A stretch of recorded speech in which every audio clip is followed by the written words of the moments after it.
kus see apelsiin ja tikud tollis.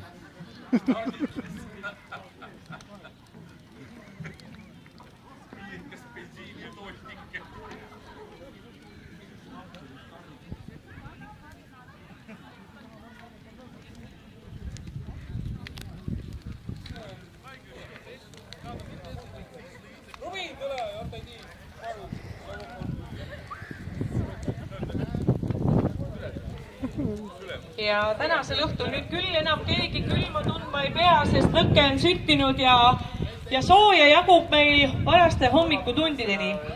Meie kontsertosa sai läbi ja nüüd edasi jätkuvad õpitoad ja tantsuõppetunnid ja laevaplokk ja Tarmo ütles, et Elin hakkab teile õpetama, kuidas valmistada maitsvaid rukkileivapalle ja see saab toimuma siin telgi all. Ülle, kas te teate, mis on foamist lilled? Selline mingi uus... Oi, kui suur tuli. Ja võib natuke kaugel.